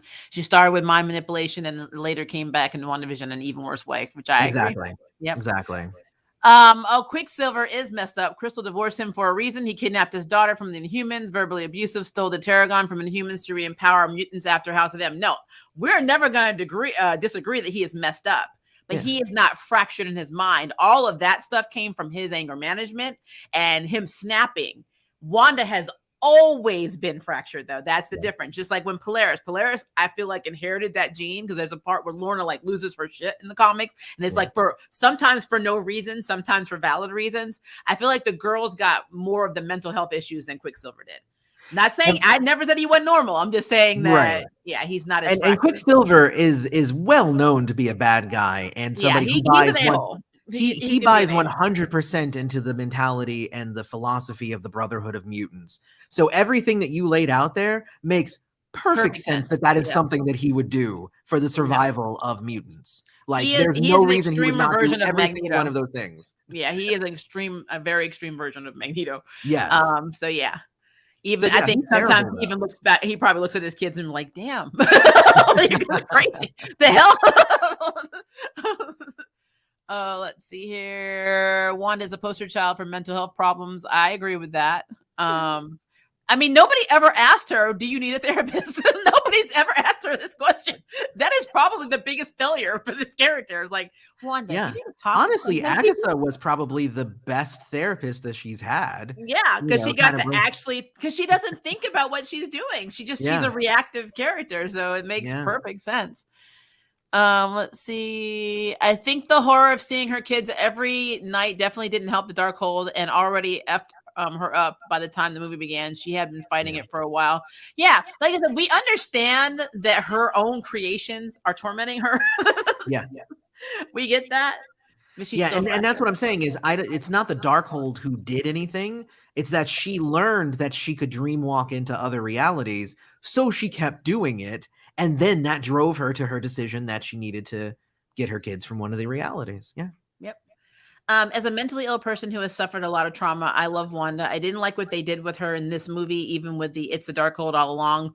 I see what you did there, but I still love her. I agree. I have trauma as well, unfortunately, and I have generalized anxiety disorder. And one of the things that I've always hated is, as I stated earlier, I hate when they take a character and they blame everything on this one item or one thing, and it's like, no, there's so much more to that. There's so many things that you go through that you're just not privy to. You're not the characters themselves aren't actually being treated. So like, of course you cannot get better, you progressively get worse if you're not getting help. So yeah, exactly. I feel like that is probably the biggest failure for Wanda's character, is that no one has taken this child aside and said, you have literally been experimented on and went through all this trauma since a child, and they just expected you to just get over it. Like Batman, I felt like, I love Alfred, but I felt like Alfred should have had him in therapy, multiple therapists for a long time, because he's a bat. Batman is a bat. Yeah. So like, yeah, I absolutely agree with that statement. So yeah. It was not the Darkhold. Yeah, I have nothing really to disagree with that. Although I liked what they did with her in the movie. So there you go. Well, I mean, I think for plot purposes, you have to, because she really was the antagonist. Like, I liked it. I thought it was good. But on a deeper level of her dealing with mental health, and you guys, I've said this with the Arrowverse specifically, I don't know what it is, but people have difficulty writing for mental health. They just do, because it's not something that can be easily solved. Some people, it takes us a lifetime of trying to learn to cope with stuff. So I mean, that makes sense. That does make sense. I'm skimming as fast as I can, guys. I know I'm not going to get everything. I'm so sorry.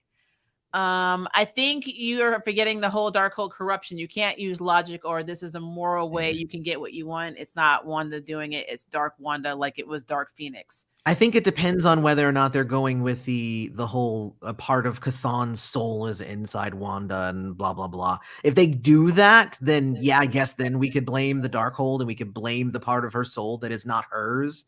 At this point, with everything that we know, I don't it's not blamed on the book. So I don't know. I like this. You either die a hero or live long enough to see yourself become a villain, or in Wanda's case, you start that way and later relapse.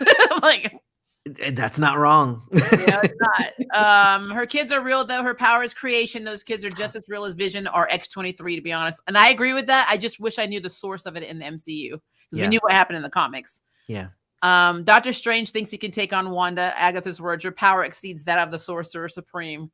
Yeah, true. But just because one person said it doesn't mean it's true. I mean, it ended up being true, but we can't just take her word for it, is all I'm saying. It's kind of like it's like the episode of Buffy. It was just like, no weapon made by a man can defeat me. Well, when was that book written? Oh, yeah, they hadn't invented grenade launchers at that time.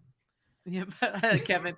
Yeah, her kids are real in other realities, but in her home reality, they are just in her imagination. Exactly, which is why she needed to go there and take those kids.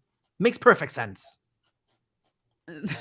America Chavez, who's she? She wasn't in this movie. Sip that tea. I mean, my love for America Chavez. Obviously, this is a different character. It is same name, but I like her. I think the actress did a great job. I have to. I feel bad because I don't like to hate on children. And this is a young girl, and this is her first big break in her role. If we're going by the comic book definition, though, no, it was not America Chavez. But again, most female characters are not like their comic counter. Well, it's like the Batman was not necessarily Batman. It's just like, I mean, we get what we get in the movies because we're not the ones in control of it and whatnot. But I mean, I watched The Batman just recently, and I'm like, this isn't Batman. Who is this guy? This one is actually, You have to watch my Batman review because I it get it. actually, I'm just saying. yeah. I mean, the traditional Batman everybody's used to. To be fair, I mean, I could sit here and say, well, Adam West was definitely not the Batman. I mean, there's so many Batmans that we can say were not the Batman. Never got dark in Gotham. I mean, but yeah, there's a lot that we can talk about with that. I'm skimming, guys. I'm so skimming. I'm glad that we finally got Clea. Yeah, that's been on my wish list since the first movie. I'm telling you, this one fulfilled some stuff. When I saw the Illuminati, I was in the car, we were driving, and they were like, the Illuminati. I'm like, yes, fucking finally. Well, and the thing with me too was the thing about MCU trailers is they hold the big stuff back, right? So whenever they do reveal something in a trailer, the first thing I think of is, what didn't they show us? So when Patrick Stewart was in the trailer, I was just like, all right, what other huge characters can they introduce? Because even if there were no other Illuminati members, but just Professor X made a cameo in this movie, that would have been a giant thing. So for him to be in the trailer, I'm like, okay, I'm sorry, this is full on Illuminati. Who else is in this thing now? So it's fun to theorize and stuff, but I liked the makeup of the Illuminati in this movie too. I really liked it. Sorry guys, my camera decided to say no. It happens when you have. I was like, wow, I really got whiter. Well, I liked that this version of the Illuminati was not a bunch of white dudes, because that is a problem that I have. Well, that's a problem I have with the original Illuminati. Beast had blue fur. Yeah, well, I mean, and that's the problem I had with even like Infinity War. Like, I remember I was watching Infinity War, and I'm like, literally, it's Tony and Doctor Strange and Spider-Man, and they're in a room talking about what's best for the entire Earth. And I'm like, this feels wrong to have just 3 white dudes. As much as I like each of them as individuals, just having 3 white dudes deciding everything for the whole universe. Like, ooh, I didn't like that. And then they're like, well, hey, Peter, you should come and help. And I'm like, that's not helping my view of this. Like, yeah, I wonder, in Earth 616, I'm sure that Samuel Jackson's Nick Fury is probably in it for sure. Exactly. Illuminati. I agree with that entirely. Yeah, so we'll have some flavor in the room. Don't worry. Yes, you need to have it. Okay, I'm skimming down because I want to make sure I get some of the later questions. I know everybody's talking about Wanda and her kids, and we all know they're screwed up. So we know. Right, yeah, we can skip all the kid stuff because skip all that. That's on the wrong end. Let's see, which is, I will say, somebody had mentioned that they were shocked that she didn't bring Pietro or Quicksilver in again to her world. I'm like, yeah, that makes sense since they were twins. You think that would have been one of the relationships she couldn't get over, but she seemed to be like, she replaced him with her sons. Yeah, like if her sons were not a part of the pocket reality that she created, then I think she would have made him. She would have gone after him. But I think she found new purpose. Yeah, I do agree with that. I think he should have just erased people's knowledge about Peter's identity as Spider-Man. He didn't have to make people forget that Peter existed. Total jerk move on Strange's part. Yeah. You know, they did that because we had to have drama, and we have to have something to do with I mean, that was the thing. I don't know. I thought it was fine. He had to, otherwise the multiverse was going to go crazy. And I mean, if we're talking like multiverse incursions and how to get around that, I will agree that on some level they've done much worse and not affected less, on the main world. So I mean, I can see it both ways. Yeah. But to be fair, they needed something dramatic for Spider-Man to do in Spider-Man 3. We're getting Secret Wars with all those incursions mentions. Of course we are. Secret Wars is going to be the thing. The only problem that I'm having with Secret Wars is Iron Man's dead. And then Black Widow is dead, and Black Widow does something in the comics that just made my day. She just walked in and just made my day, and we're not going to get that scene now because she's dead. Unless I give it to Yelena, which they might. They probably will. But that's a whole other thing. Unless Tony's not dead. Dun, dun, dun. Just saying. I think people will poop themselves if he actually comes back. That would be weird. That would be weird. We have multiverses here. We're just going to get a multiversal Tony from another universe. Oh, here we go. I don't mind X as America in the film, but I'm more annoyed they didn't cast a dark-skinned Afro-Latina girl for the role.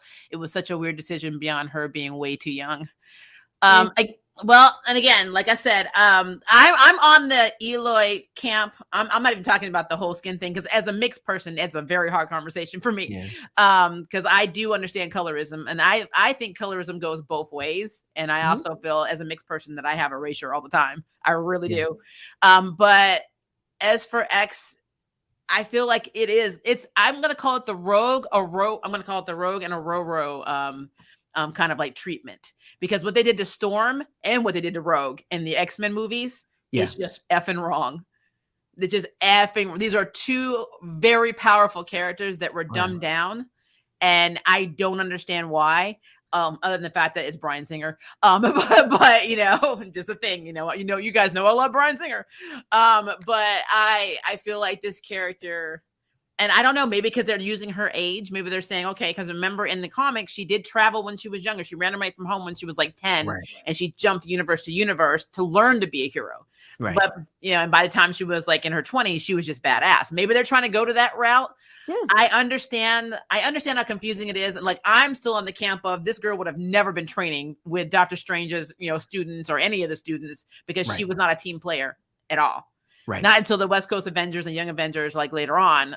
She was on a few other teams, but she learned to work with people, but she also knew she had an out. If it got too much for her, she could go to another universe. Right. So yeah, I don't know. It's hard. It's hard, but I think it's going to be a different version of her. Maybe this is America Chavez year one.